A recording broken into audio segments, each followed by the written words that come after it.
Le monde ne tourne pas rond. Avec l'insolite, Geoffrey vous le prouve. Aujourd'hui, nous partons dans le Vaucluse, avec un voisin plutôt attentionné, et une voisine qui, elle, était plutôt en manque d'attention. Je vous explique, déjà on est à Pernes-les-Fontaines.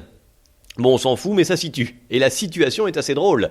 Un voisin a appelé les gendarmes en prévenant « Oh, j'ai entendu des cris, ma voisine, je l'ai vue ligoter, 2 hommes étaient là, elle se fait battre. » Bon, en fait, c'était plutôt « s'ébattre ».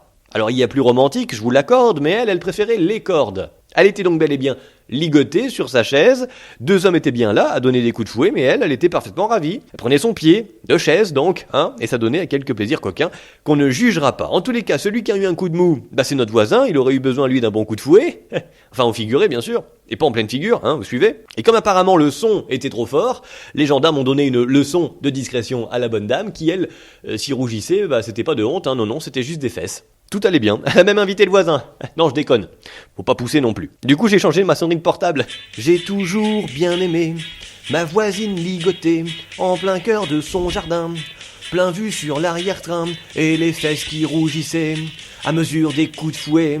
Et les 2 hommes qui n'y allaient, qui y allaient pas de main morte. Les gendarmes qu'enfoncent la porte, la voisine sans sa culotte. Bon, je me calme. Ah, tiens, la voisine est rentrée. Je vais regarder la fenêtre. Retrouvez cette histoire et d'autres sur la page Facebook L'Insolite de Geoffrey.